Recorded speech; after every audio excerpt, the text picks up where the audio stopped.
Bismillahirrahmanirrahim. Assalamualaikum warahmatullahi wabarakatuh. Waalaikumsalam.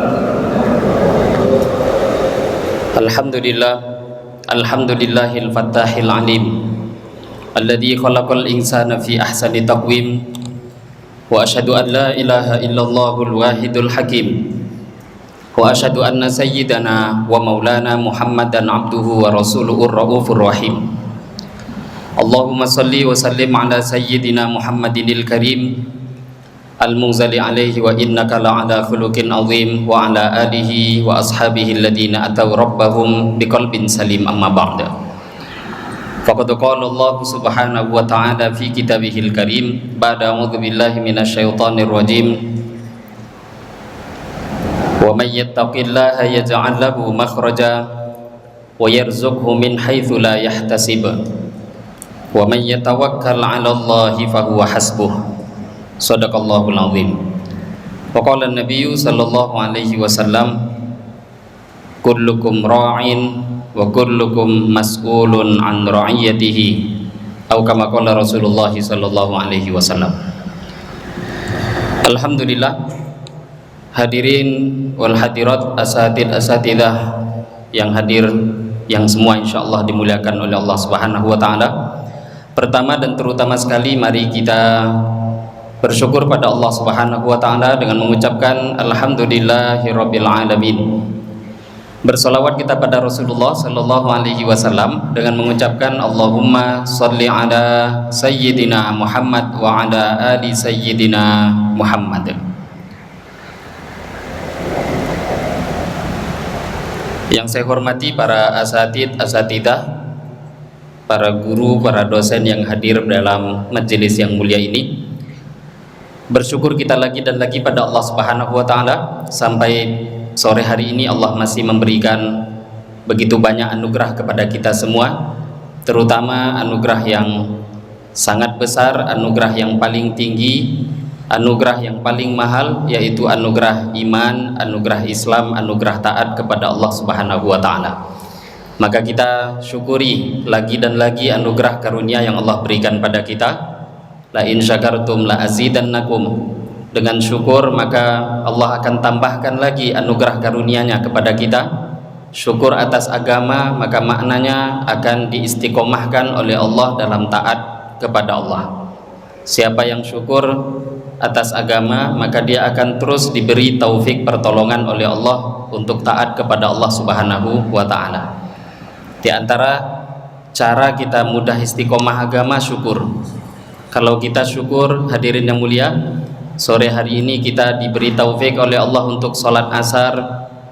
Bukan cuma sekedar sholat asar, tapi juga bisa mengerjakannya dengan berjamaah.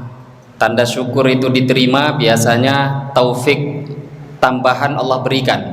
Maghrib nanti ditolong lagi oleh Allah untuk taat kepada Allah. Diberi taufik untuk sholat maghrib, diberi taufik lagi untuk berjamaah. Maghribnya diterima, biasanya nanti isya itu ditolong, diberi taufik lagi oleh Allah, ditolong lagi untuk taat pada Allah. Bukan hanya sekedar sholat, taufik tambahan, diberi lagi oleh Allah taufik untuk berjamaah. Terus seperti itu. Siapa yang syukur maka maknanya dia terus memposisikan dirinya untuk selalu diberikan oleh Allah taufik untuk taat mengamalkan agamanya Allah Subhanahu wa taala. Maka mari kita syukur lagi dan lagi, sehingga kita berharap semoga Allah selalu memberikan pilihan kepada kita sampai kita ini ketika dipanggil oleh Allah, ketika berjumpa dengan Allah dalam keadaan taat pada Allah, dalam keadaan mengamalkan perintahnya Allah Subhanahu wa taala. Amin ya rabbal alamin.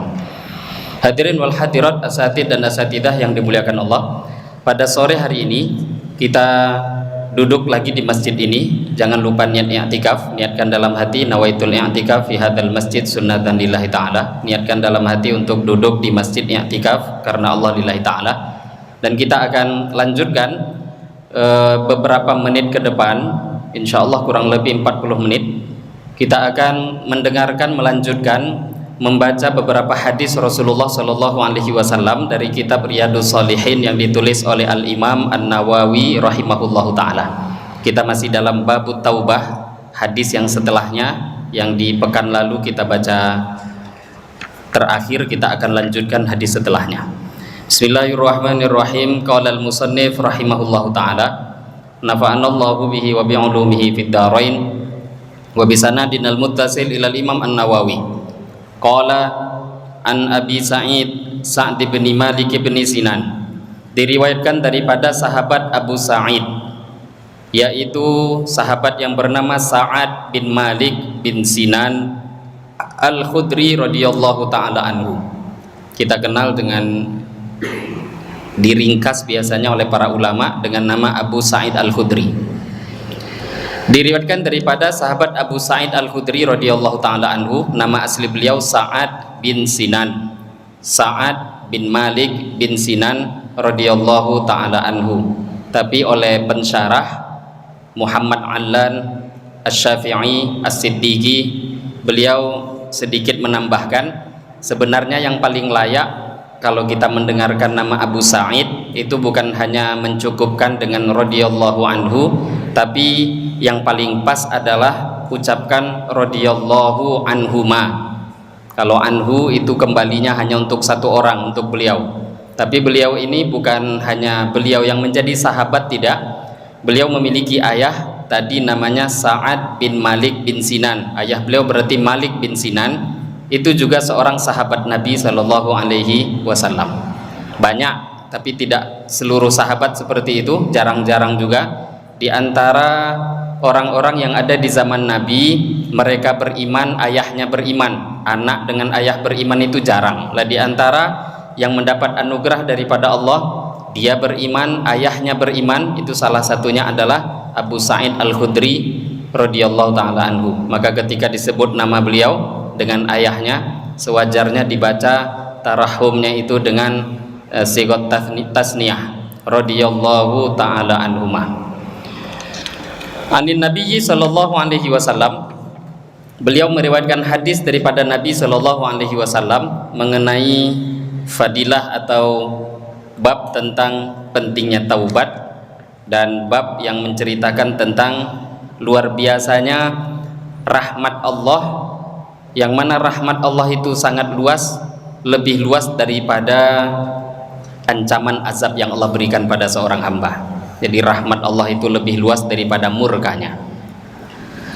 Qala, Nabi telah bersabda, karena telah ada fiman di kalangan orang qablakum, di zaman sebelum kalian, rajulun, ada satu orang, qatala, dia telah membunuh tis'ina nafsan, dia telah membunuh 99 jiwa. Fasa'ala, maka dia pun telah bertanya, an a'lama ahlil ardi, dia bertanya kemudian siapa orang yang paling alim di permukaan bumi. Bertanya untuk mau taubat, membunuh sudah terlalu banyak, 99 orang. Fadullah, maka telah ditunjukkan kepada dia, ala rohib, kepada satu orang rahib, ahli ibadah. Rahib itu biasanya identik dengan orang yang hanya fokus ibadah di zaman dulu, tapi bukan termasuk kalangan ulama, abid, ahli ibadah. Fa'atahu, maka pembunuh tadi pun mendatangi rahib. Faqala, kemudian dia bertanya dan menyampaikan, innahu qatala, dia telah membunuh tis'ata wa tis'ina nafsan, dia telah membunuh 99 jiwa. Fahadlahu min taubah, apakah ada kesempatan taubat untuknya? Faqala, maka rahib tadi menjawab, la, tidak ada. Faqatalahu, maka dia pun membunuh rahib itu sekalian. Fakammala, maka menjadi sempurna bihi, dengan membunuh rahib tadi, mi'atan, 100 orang. Tsumma sa'ala, kemudian dia pun bertanya lagi kepada orang-orang an a'lama ahlil ardi, tentang siapa orang yang paling alim di permukaan bumi ini. Fadullah, maka dia diberitahu, ala rajulin, satu orang alimin, yang alim.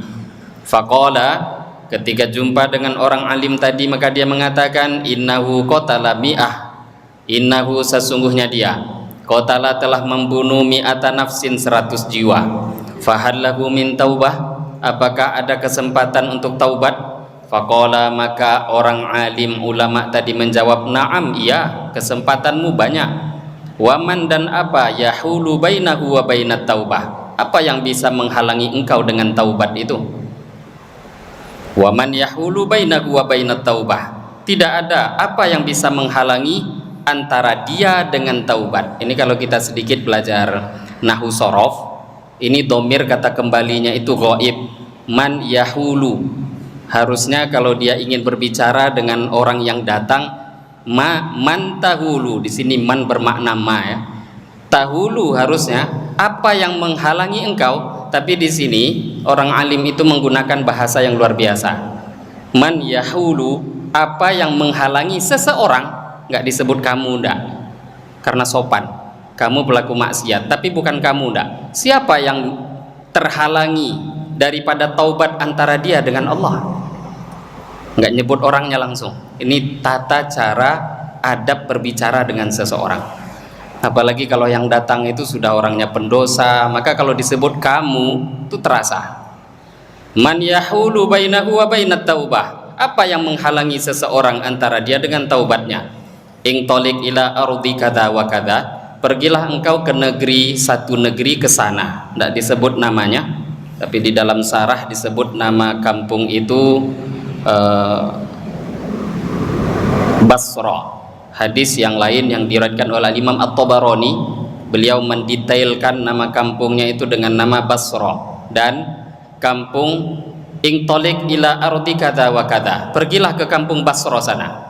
Fa inna biha unasan ya'budunallaha ta'ala, karena sesungguhnya di negeri itu ada banyak orang yang taat pada Allah. Fa'budillah ma'ahum, bersama-samalah engkau duduk bersama mereka, sembah Allah juga, ikut taat bersama mereka. Wala tarja' ila ardika, dan jangan kau pulang kampung, jangan pulang ke rumahmu, ke kampungmu. Fa innaha ardu su'in, karena sesungguhnya kampungmu itu adalah kampung yang buruk. Fangtolako, maka orang itu pun pergi hatta idza nasafat tariq, sehingga dia baru sampai di tengah jalan. Atahul maut, kematian pun mendatanginya.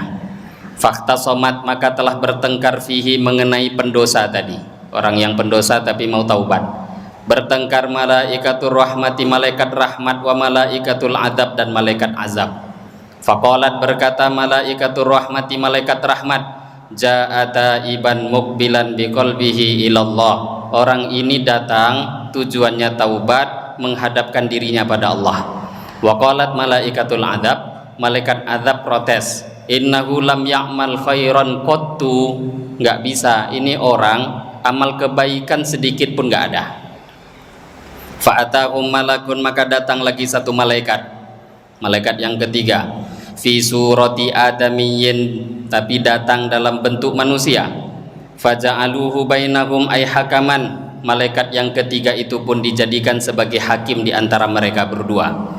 Faqala, maka malaikat yang ketiga mengatakan, qisu, ukurlah oleh kalian, ma bainal ardain, jarak di antara dua negeri, negeri baik dengan negeri buruk tadi. Fa ila ayyatihi makana adna fahuwa lahu, kemana orang ini lebih dekat, maka malaikat itu yang berhak kepada orang ini. Faqasu, maka mereka pun mengukur. Fawajaduhu, maka mereka menjumpai adna ilal ardillati aroda, orang yang mati meninggal tadi lebih dekat kepada kampung yang hendak dia tuju, kampung yang dia mau taubat tadi. Faqabadathu malaikatur rahmati, maka akhirnya nyawanya diambil oleh malaikat rahmat. Muttafaqun alaih, hadis ini diriwayatkan oleh Imam Bukhari dan Imam Muslim. Wa fi riwayatin fi sahih, dalam riwayat sahih lainnya, fakana ilal qaryati salihah aqraba bisyibrin, orang yang meninggal tadi lebih dekat kepada kampung yang baik di syibrin, satu jengkal. Faju ila min ahliha, akhirnya dia dijadikan termasuk penduduk ahli orang-orang yang baik tadi. Wa fi riwayatin fi sahih, dalam riwayat sahih lainnya, fa auhallahu ta'ala ila hadihi, dalam riwayat lain diterangkan lebih detail, Allah pun berfirman kepada kampung yang buruk, angtaba'adi, wahai kampung yang buruk menjauhlah. Wa ila hadihi, dan Allah berfirman kepada kampung yang baik, angtaqarrabi, mendekatlah engkau. Wa qala, setelah Allah berfirman begitu, maka malaikat yang menjadi hakim mengatakan, kisu ma bainahuma, sekarang baru engkau ukur kampung dua ini. Fawajaduhu ila hadihi aqraba bisyibrin faghufira lahu, maka malaikat tadi menjumpai orang yang bertaubat tadi lebih dekat kepada kampung yang baik sejarak 1 jengkal. Faghufira lahu, akhirnya dia diampuni oleh Allah Subhanahu wa taala. Nah, ini hadirin yang dimuliakan Allah Subhanahu wa taala, sengaja kita baca dulu hadis sampai selesai tanpa ditambah dikurangi, lafadz per lafadz sesuai dengan apa yang disabdakan oleh Nabi Shallallahu alaihi wasallam. Lah itu hadis tadi luar biasa. Sebenarnya hadis riwayat bil makna boleh, tapi kita lebih ingin mendengarkannya sesuai dengan apa yang disampaikan oleh rawi dari rawi yang sahih sampai dengan Rasulullah Shallallahu alaihi wasallam. Lah hadis ini luar biasa tadi, Bapak Ibu yang dimuliakan Allah Subhanahu wa taala, bagaimana nampak besarnya rahmat Allah kepada seorang hamba. Dan ini bab hadis ini diletakkan di bab taubat. Dosa yang terbesar diantaranya itu adalah membunuh.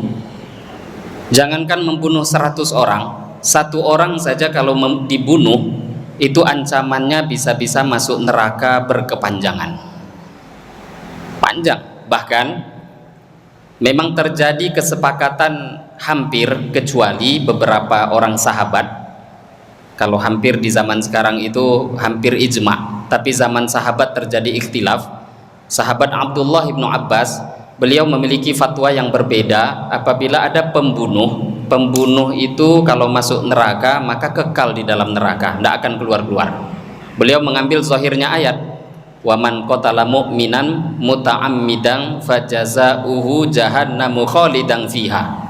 Siapa yang membunuh orang Islam, orang mukmin muta'ammidan, dengan sengaja, fajaza'uhu jahannam, maka balasannya neraka jahannam khalidan fiha.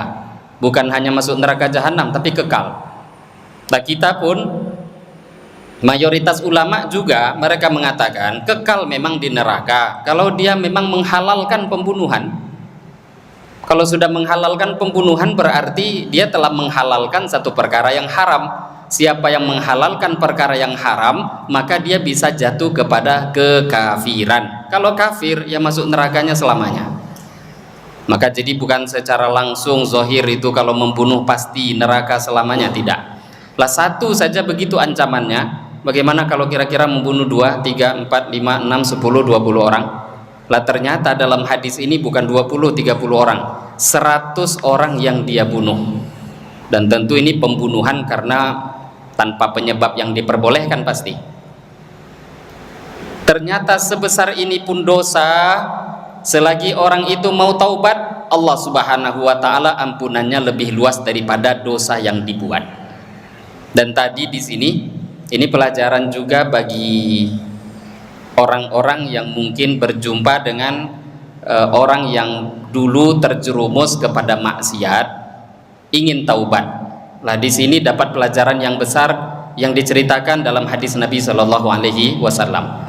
Kalau ada orang yang ingin taubat, maka kita pun juga harus pandai-pandai memberi solusi. Kalau tidak, maka bisa-bisa orang yang awal mula dia sudah ingin taubat, ingin jadi orang baik, tapi gara-gara kita nggak hikmah, nggak pandai memberikan solusi, bukannya orang itu malah bertaubat tapi malah tambah jauh daripada agama. Seperti tadi, membunuhnya 99, ingin taubat tapi cara didatangi tadi, ditanya siapa kira-kira yang paling alim di sini, maka ditunjukkan, wadah rahib, sayangnya ini orang cuma ahli ibadah, nggak ada ilmu. Maka ketika ditanya, saya mau taubat, apa dosa kamu? Besar dosa saya. Lah apa dosanya? Bunuh orang 99. Oh, itu terlalu besar, kata dia. Nggak ada itu ampunan dosa sebanyak itu. Karena dia memutuskan orang tadi daripada rahmat Allah, sedangkan Allah tidak memutuskan hambanya daripada rahmatnya. Akhirnya karena tidak hikmah, dia pun kena resiko daripada fatwanya. Ini namanya fatwa tanpa ilmu. Lah kita kalau memang bukan bidang dalam satu bidang, bahkan kata Nabi, fa innala adri nisful ilmi. Kalau kita nggak tahu ditanya orang, ditanya seseorang, entah itu hukum, entah itu apapun ditanya, kalau memang kita nggak tahu, jangan malu menjawab tidak tahu. Karena sesungguhnya seseorang kalau memang tidak tahu, dia mengatakan saya tidak tahu, nisful ilmi, maka berarti dia sudah mendapatkan separuh ilmu. Tanda orang berilmu nggak tahu ya jawab nggak tahu. Tapi tanda orang itu bodoh, ketika dia nggak tahu ditanya, malah dia menjawab sekenanya, sesuka hatinya. Dia sendiri celaka, mencelakakan orang lain. Lah kemudian baru orang yang membunuh tadi setelah lengkap membunuh 100 orang, dia pun juga ada keinginan dalam hati, ada niat lagi, tetap ingin taubat, maka mencari. Disinilah pelajaran yang besar. Kalau ingin berguru, carilah guru yang tepat. Nggak cukup hanya dengan keinginan yang baik, kemudian kita langsung jadi orang baik, enggak.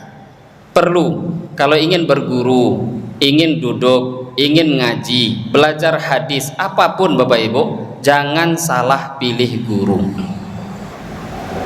Falyanzuru amman ta'khuduna dinakum. Kata Nabi, hati-hati, agama ini jangan sembarangan. Falyanzuru amman ta'khuduna dinakum. Tengok-tengok kalian tuh kalau mau ngambil agama, tengok dari siapa kalian mau mengambil agama. Karena kalau salah-salah dapat guru, kalau gurunya ahli bid'ah, dia pun akan menjadi seperti itu. Kalau gurunya salah, dia akan salah. Bahkan dulu kami di pesantren, saya, almarhum guru kami pernah bercerita. Guru kami pernah bercerita, kata beliau, Syekh Uzairon Thaifur Abdillah, beliau dijumpai satu orang yang mengeluhkan anaknya. Anak ini awal mula rajin ke masjid, rajin sholat, tapi tahu-tahu entah kenapa tiba-tiba nggak mau sholat, nggak mau lagi ngerjakan agama. Bapaknya heran, ini apa ini masalahnya? Akhirnya datangi orang soleh, tanya pada ulama, ini bagaimana ini Ustadz, saya punya anak tahu-tahu melenceng tiba-tiba dari soleh jadi toleh. Dulu sholat sekarang nggak mau sama sekali. Nah maka guru kami heran, coba bawa anaknya ke sini. Maka ketika anak itu dipanggil, dibawa, ditanya, kamu baru dapat guru ya? Dia jawab, ya baru belajar. Dari siapa? Ada satu orang. Apa pelajaran yang kamu dapat? Maka anak ini mengatakan, amalannya itu membaca Fatihah setiap selesai sholat. Oh, tidak ada masalah. Al-Fatihah di mana salahnya? Al-Fatihah lima quri'a lahu. Al-Fatihah itu kata Nabi tergantung untuk apa dia baca. Kalau diniatkan doa jadi doa. Al-Fatihah itu jadi doa bisa. Jadi kalau memang diamalkan boleh. Al-Quran itu apapun bagus. Maka nengok, ini amalan nggak salah. Maka guru kami pun tanya, sebentar, saya mau tanya kamu, guru kamu yang tadi ngajarkan Fatihah itu sholat nggak? Maka dia mengatakan enggak. Oh, disitulah salahnya. Amalannya baik, tapi ternyata diambil dari orang nggak baik. Maka kata beliau, ya sudah, kalau kamu ingin jadi baik nggak? Maka anak itu mengatakan, ya ingin, saya ingin jadi baik. Sekarang tinggalkan itu yang salah tadi, yang kamu anggap guru. Sekarang kamu belajar baca Fatihah tetap, amalannya nggak usah kamu rubah. Baca Fatihah setiap sholat nggak ada masalah. Tapi kamu niatkan bacanya itu ikut saya. Gurunya dirubah. Kemudian anak itu pun disuruh pulang. Beberapa minggu kemudian orang tuanya jumpa lagi dengan ustadz ini, dengan guru kami. Ketika jumpa maka tanya, gimana kabar anaknya? Maka orang tuanya mengatakan, alhamdulillah Ustadz, anak kami sudah kembali seperti dulu, sholat, baik, soleh, nggak lagi melenceng. Lah ini pengalaman, itu pengalaman orang-orang soleh. Kalau mau ingin kita menjadi baik, harus mencari guru yang baik. Nggak cukup hanya dengan katanya, yang penting kan isinya, yang penting kan ilmunya. Betul, ilmu yang bagus itu penting, tapi kalau kita mengambil dari orang-orang yang salah, bisa-bisa nanti juga akan merusak kehidupan kita. Karena namanya guru, itu akan memiliki efek dalam kehidupan. Merubah cara berpikir, itulah guru. Maka di sini pun tadi, karena mendapatkan orang yang betul-betul layak jadi guru, akhirnya hasilnya luar biasa. Yang kedua baru pas. Jumpa dengan seorang alim, dalam hadisnya jelas disebut bukan rahib, bukan cuma ahli ibadah, tapi alim, memang betul-betul orang yang memiliki ilmu agama. Maka ketika ditanya, saya dosa terlalu banyak, kira-kira ada nggak kesempatan taubat? Maka orang alim ini mengatakan, bagaimana tidak? Apa yang menghalangi seseorang dengan taubatnya kepada Allah? Tadi dia nggak nyebut nama ya, bukan kamu.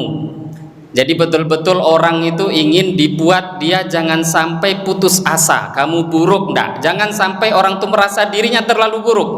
Kalau sudah merasa diri terlalu buruk, akhirnya bisa-bisa dia putus asa. Enggak. Siapa? Bukan cuma kamu. Siapa yang bisa menghalangi seseorang bertaubat kepada Allah Subhanahu wa taala? Sekarang kata beliau, pergi ke kampung sana, di sana itu banyak orang soleh, gabung dengan mereka, sembah Allah, bergabunglah dengan orang-orang soleh. Nah, ini juga langkah kedua, Bapak Ibu yang mulia. Amal agama itu tidak cukup kalau kita ini tidak membuat satu suasana yang baik. Sahabat saja, sahabat itu, apa ada orang yang imannya lebih tinggi dari sahabat? Nggak ada. Tapi sahabat yang setinggi itu pun perlu suasana. Karena pentingnya suasana, maka Nabi memerintahkan hijrah dari Mekah ke Madinah. Kenapa kok meninggalkan Mekah? Nggak ada suasana agama di situ, nggak bisa. Disuruh pergi ke kampung yang baik, namanya Madinah. Di situ berkumpul orang-orang soleh, orang-orang taat, sehingga akhirnya ketika perkumpulan orang soleh terwujud, amal agama jadi mudah. Bukti sahabat itu pun juga mereka terkesan dengan suasana. Satu orang yang sering kita dengar namanya Hanzalah. Beliau teriak keluar rumah, nafaqo Hanzalah. Hanzalah munafik. Abu Bakar dengar kan? Lah nggak mungkin, jangan bicara begitu, kata Abu Bakar. Apa penyebabnya? Ya bagaimana tidak munafik? Ketika duduk di majelis Nabi, kita ingat surga, ingat neraka, bahkan seolah-olah surga neraka itu nampak. Tapi keluar daripada majelis Nabi, jumpa anak, jumpa istri, jumpa kawan, tertawa. Akhirnya lupa itu semua. Suasana berubah, iman pun hilang. Maka kata Abu Bakar, lah kalau begitu sama, saya juga. Ayo datang pada Nabi. Lah ini contoh bukti bahwa sahabat saja iman yang setinggi langit, sekuat gunung sekalipun butuh suasana. Terus kok tiba-tiba ada orang zaman sekarang mengatakan, saya dimanapun iman saya kuat. Ini orang namanya tertipu dengan setan. Maka perlu suasana. Ini bukti yang diberikan oleh orang soleh tadi. Pergi tinggalkan kampung kamu yang buruk, datangi kampung yang baik. Di sana ada suasana agama. Selagi engkau masih berbaur dengan orang-orang buruk, susah untuk membuat engkau ini taat pada Allah. Maka dalam ayat Al-Quran ada satu ayat yang Allah ceritakan penyesalan ahli neraka itu, di antara penyebabnya Allah sebut adalah gara-gara salah milih kawan.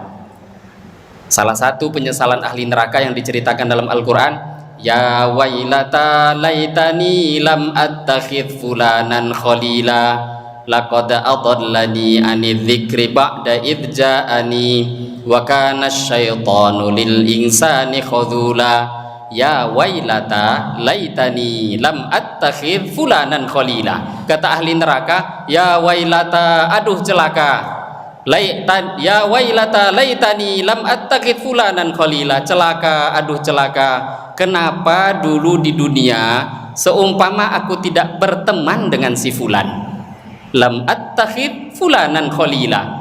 Coba dulu seumpama saya nggak berkawan dengan dia.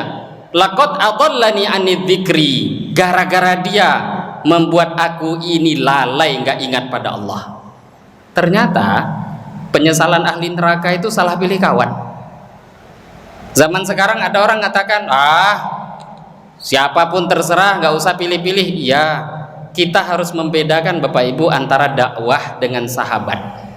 Kalau bersahabat harus milih, berkawan karib harus milih.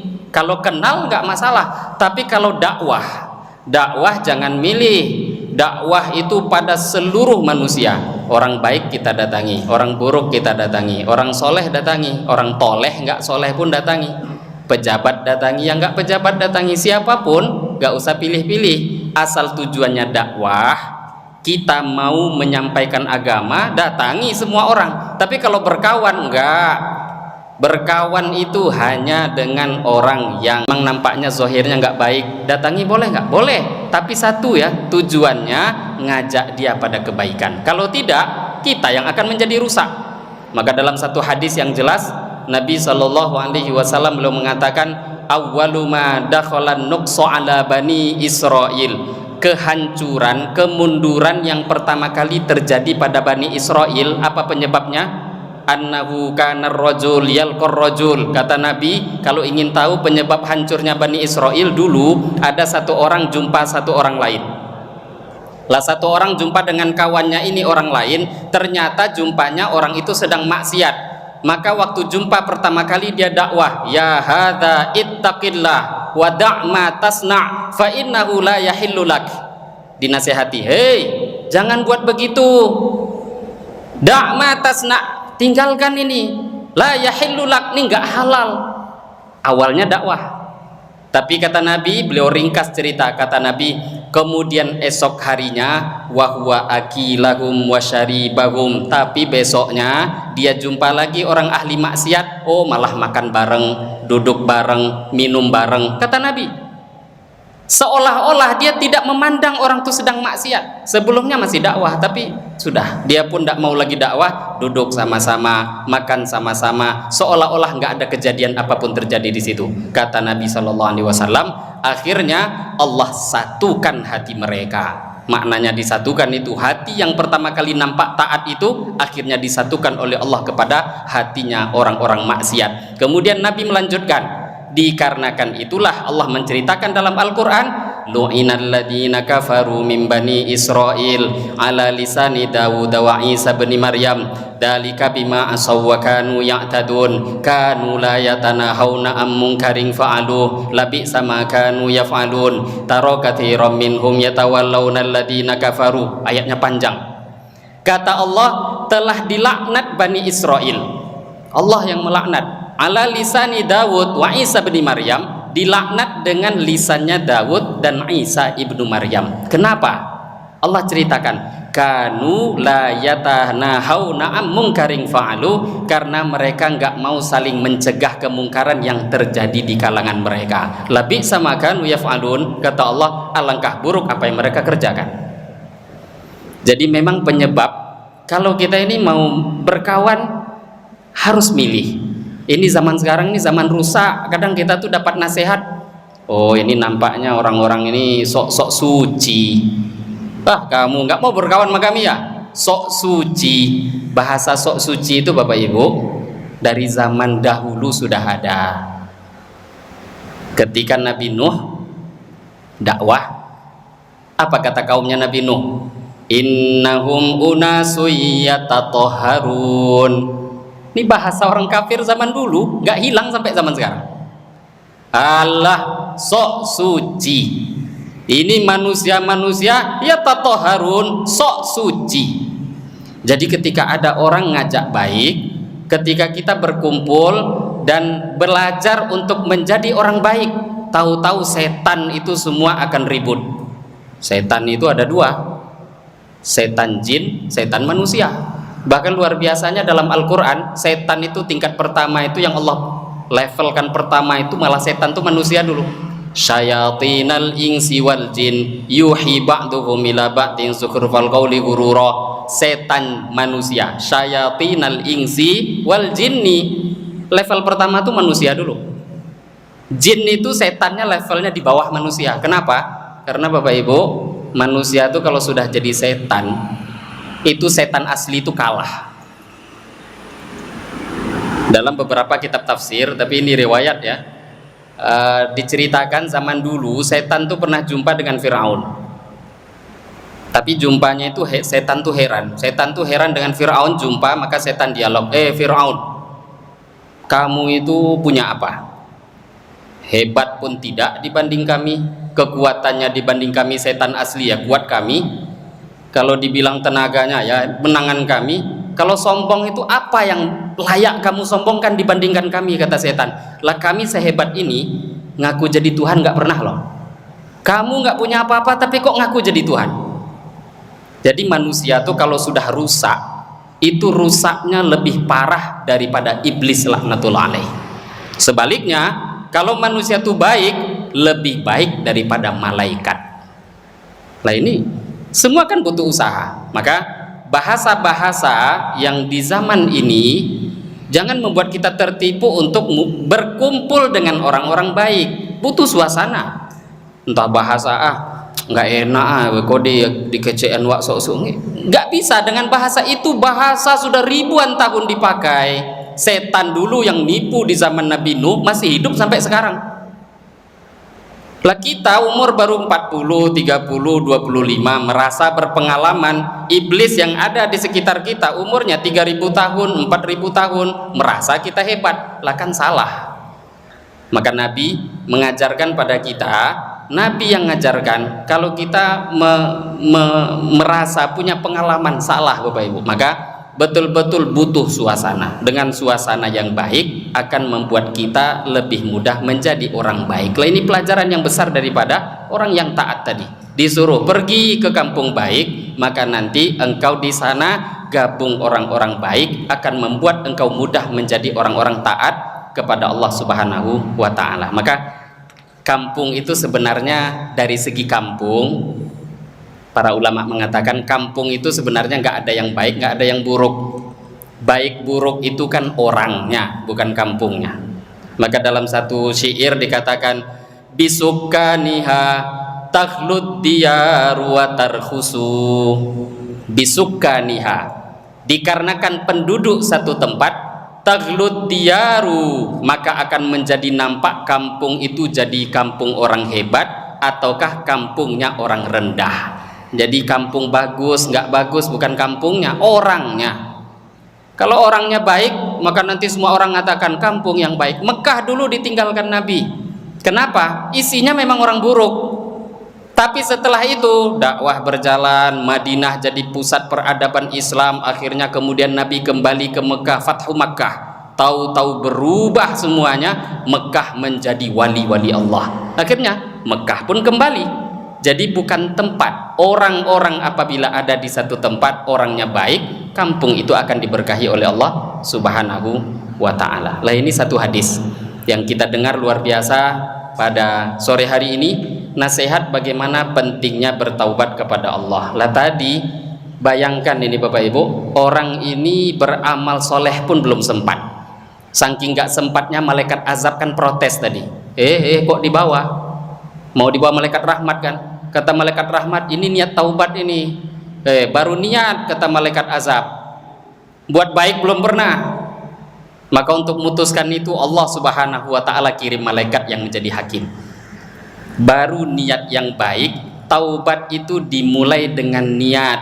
Ketika ada niat untuk meninggalkan hal-hal buruk, itulah permulaan taubat. Dan ternyata dengan memulai seperti itu menjadi akhir yang baik, walaupun terkadang orang itu belum pernah beramal baik sedikit pun seumur hidupnya. Nah ini penting hadis seperti ini didengarkan bagi orang-orang yang terlanjur terjerumus pada dosa. Lah kita ini kan semua pendosa.